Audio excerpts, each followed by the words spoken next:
Hello again. It is I, Mark. Now then, what should we draw today? I don't know. I think what we're going to do today is to draw some gonks or trolls. Let's start off. Let's start off with a nose here, and let's just see where we go. Now, normally these have soft felt hats on, but I think what we're going to do for fun, we're going to give this one like a Viking hat. Now, I don't know if this is a Viking hat or not, or probably the word you're looking for is helmet, actually, because I actually, surprisingly enough, have never actually met a Viking. I believe there's a possibility I have a few of their ancestors on my Facebook page, but I wouldn't swear to it. I wouldn't. Now, these fellas, history books will tell us, were quite a nasty bunch. And they used to come across the North Sea to the northwest of England and actually do a fair bit of naughtiness, we'll call it. We don't really want to get into all the details. If you want to get into details, then I suggest you Google Vikings and see. Now then, I don't know even if they actually wore helmets like this. I should imagine it could be one of those Hollywood inventions. Like, I didn't know till the other day that Hollywood, in its infinite wisdom, invented the mummy's tomb curse. I know there was lots of stories about Tutankhamun being cursed, with what happened to the chaps that opened up that particular tomb, which I guess is where Hollywood got the idea from. But as far as I know, I could be wrong, there's no basis in fact at all about a mummy's curse. Certainly not in the guise of dear old Boris Karloff or Christopher Lee, all bandaged up, rampaging around the countryside, making various people come to a pretty sticky end. But I'm moving away from what we're actually supposed to be doing. Now, I have, as I've said to you many times before, a great number of people and creatures, more creatures probably than people, that live in my house. And I don't know why they live in my house. They just kind of moved in and never moved out. Which is fine, you know. They're pretty well behaved on the whole, but I mean, it's a bit cramped. You've got 500 or so goblins living under the stairs in 500 little bunk beds, which is kind of cute in itself, really. And when they're all tucked up with their little lights on, it's a bit like a Christmas tree. Because they're all pretty well stacked up on top of each other, as you can imagine. Now, they did get a bit odd the other day because they discovered that there were 3 elephants living in the kitchen. In my kitchen cupboard under the sink. Now, I hear you say, how can 3 elephants fit into a cupboard under a sink? Well, I'll tell you, it was great difficulty. And we had to get the hippos to move over a bit. But they did, and they managed to squeeze in. So that's fine. Now, today was quite a special day because Myrtle Mugwort and several of the witches flew in to check up on everybody to see if everybody was all right in the shutdown, because although most of these characters can't actually get the virus, they're being affected like the rest of us because everything's shut. And there's only so much excitement you can get from going to a supermarket. And of course, they don't ride push bikes, which is good, because I understand that some of these people on their bikes are causing a bit of trouble out in the great yonder. I don't know, I haven't ridden a bike many years since I've been on. I used to ride a lot once upon a time, but that was when there was hardly a car on the road. Because when I was smaller, there was only really 1 car per family. Dad drove that, or the father of the household. And of course, during the day, he was at work. So the car was in the car park wherever the particular or said dad happened to work. Different world. Mum was at home, and Dad was at work. Didn't have a great deal of money, but what we did have was a great deal of happiness. Oh, don't get me wrong, we had our fair share of bullies at school. People like that. That was always there, and I'm afraid it always will be. I don't know why people choose to be bullies. I don't. I hope I've never been a bully. I don't think I have. But, of course, I don't suppose, on the grand scale of things, bullies actually think they're bullies, do they? I don't know. Because I often think about things like that. How people perceive things on the news when they see it. And they don't think it applies to them. I know, I can remember going to church as a small boy. And sitting in the church during the sermon and looking around at some of the old ladies in hats, and you could actually quite literally see them looking around this church hall and thinking, yes, I hope they're listening to the vicar this week, because this definitely applies to them. But they never ever thought it applied to them. It was always somebody else the vicar was talking to, which is kind of fascinating. It is when you're a small boy. But I mean, I knew some of these old ladies that were in the church. And when we used to play football on the pieces of grass outside their houses, they would come out and they'd snatch our football and they'd go indoors. And that was that. And, you think to yourself, and they go to church. But then, of course, as I got older, I had the same problem.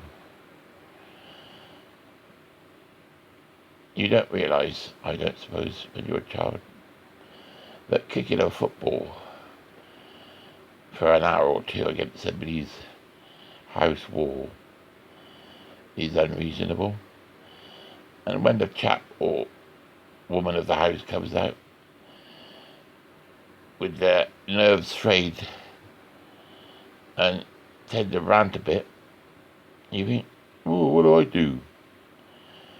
Yeah, nothing changes, I suppose, much. But there we are.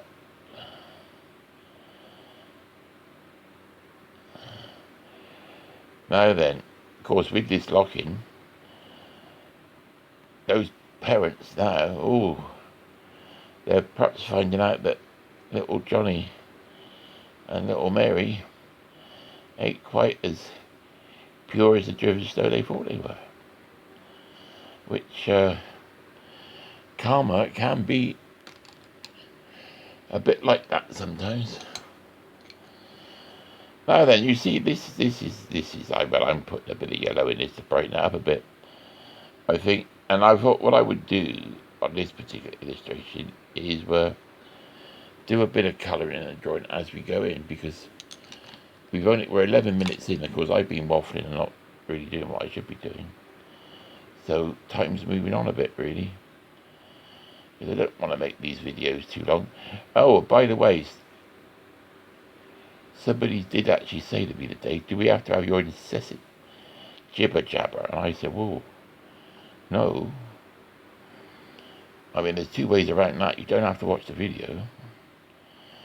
Or you turn the sound down, of course. And then you don't have to listen to me. At all.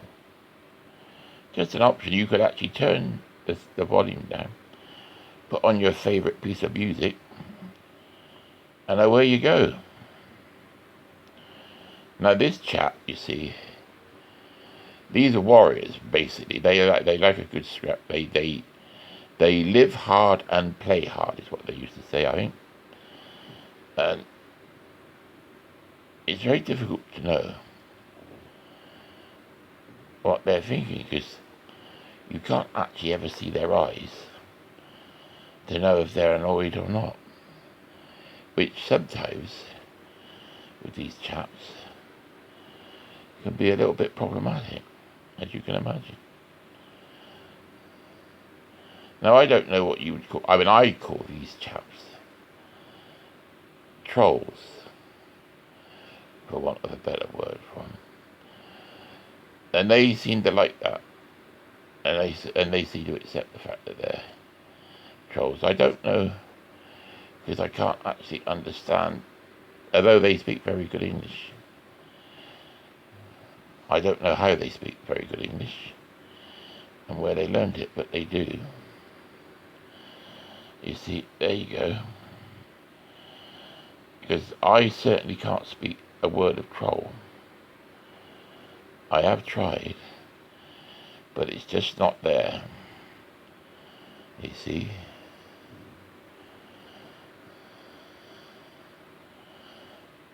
And there's this chap gonna should give him a nice big club to carry. Because like I said, they are good for security. But it's very difficult to let people know, to warn them. Because you can't really have a sign on your front door saying, beware of the trolls. Because there's quite a strong possibility you might get locked up if you tried that. So we won't go down that path. I did have a friend who actually had a sign on his door saying, beware of the dog. And he didn't have a dog. So what he had to do to make people think he had a dog is when somebody knocked at the door, he used to stand in his hallway barking. And actually, if you ask me, he probably was barking, but not in that sense. There we are. What about that then? He's got a bit of a nasty looking club there, hasn't he? You don't want to make that. Oh yes, yes we do. Now then, these chaps we used to call in the old days like hobnail boots. And they're quite big, and they got steel toe caps in them. Now, obviously a lot of men worked in factories or on builder sites for these, because you didn't want to go dropping something on your foot.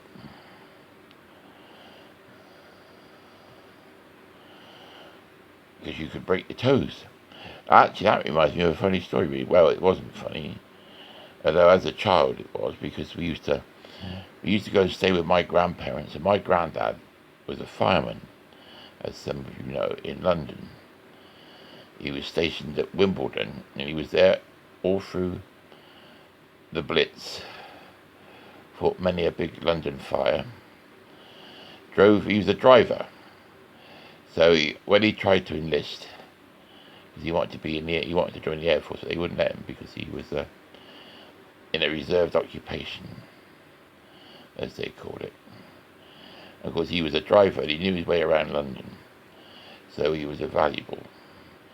Anyway, I got several stories about that he told me from when he was in the fire service during the war. And when he first joined the fire brigade as a boy, they had horses.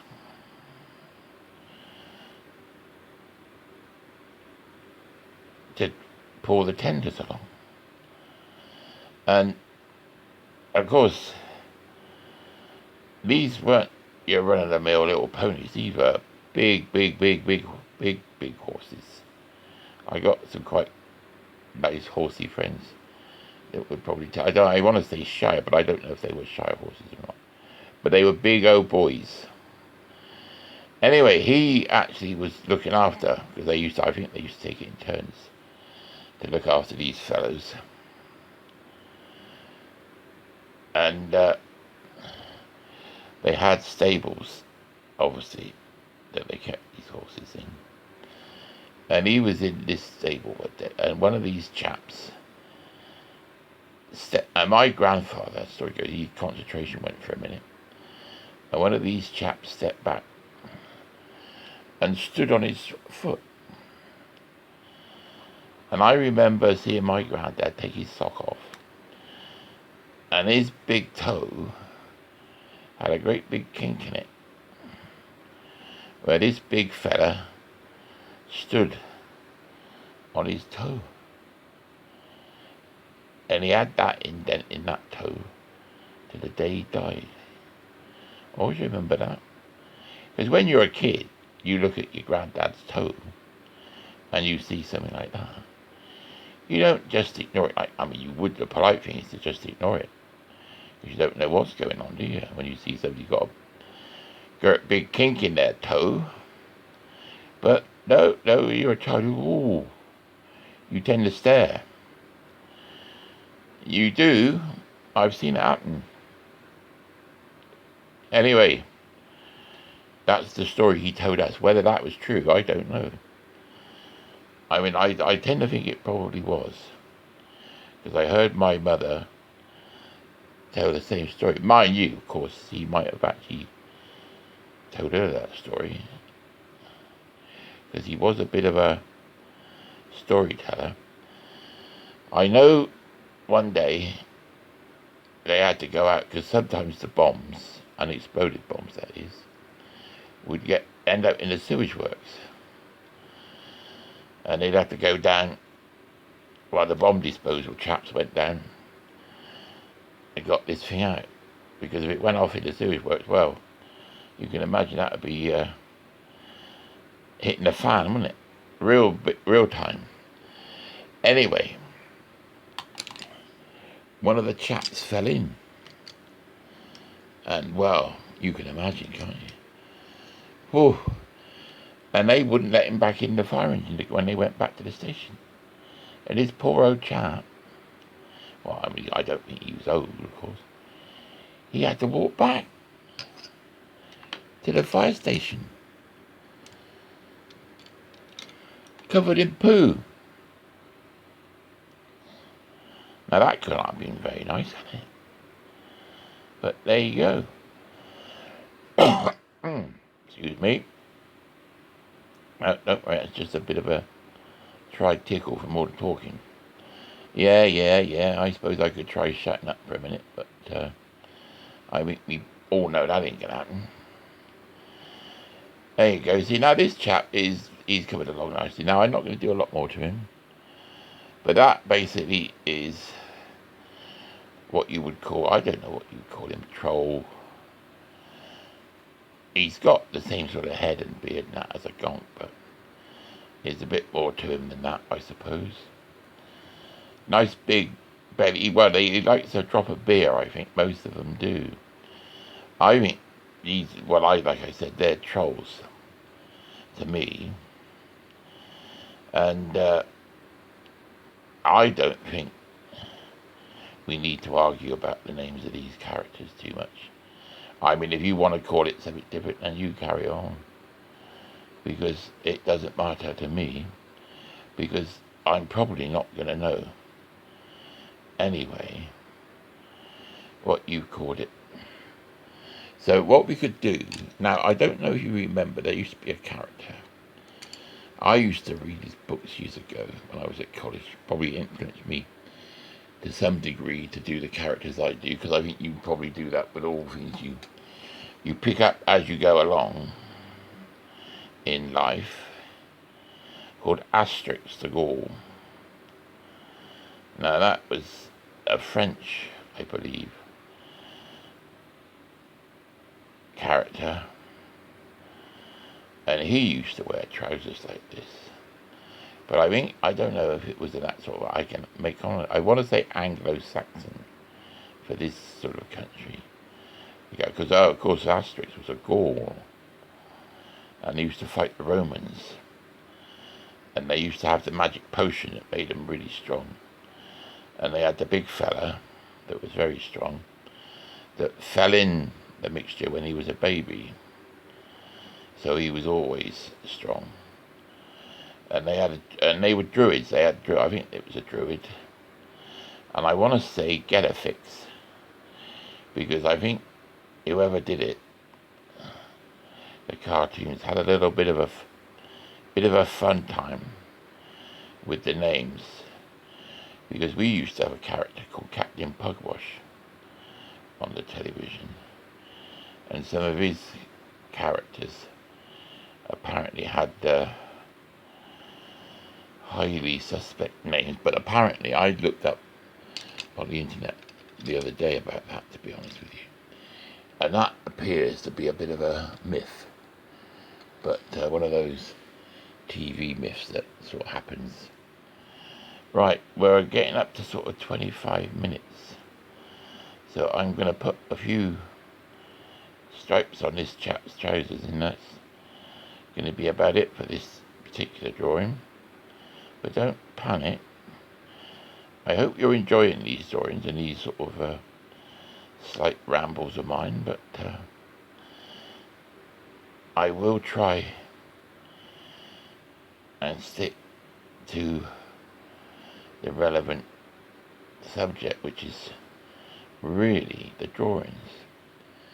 But I got a habit, as you probably noticed, of losing my train of thought and going off at tangents. So we could start talking about one thing and I end up talking about something completely different. But I don't know if that's the effects of being shut in for any great length of time. I don't know. Could be. And then again, it may not be. There we are. I think he's about done, don't you? I don't think we want to put a lot more on there. Might just put a little bit of this on for his beard at that, so we can add a little bit of colour there. We don't want too much, do we? I don't think we do. There we go. Now then, if you could click the like little tab, that would be wonderful. And if you could subscribe, that would be even wonderful. That would be lovely. That would be lovely. Okie dokie. That's the end of this picture. I shall probably do some more, God willing. You take care now. Stay safe. Bye bye.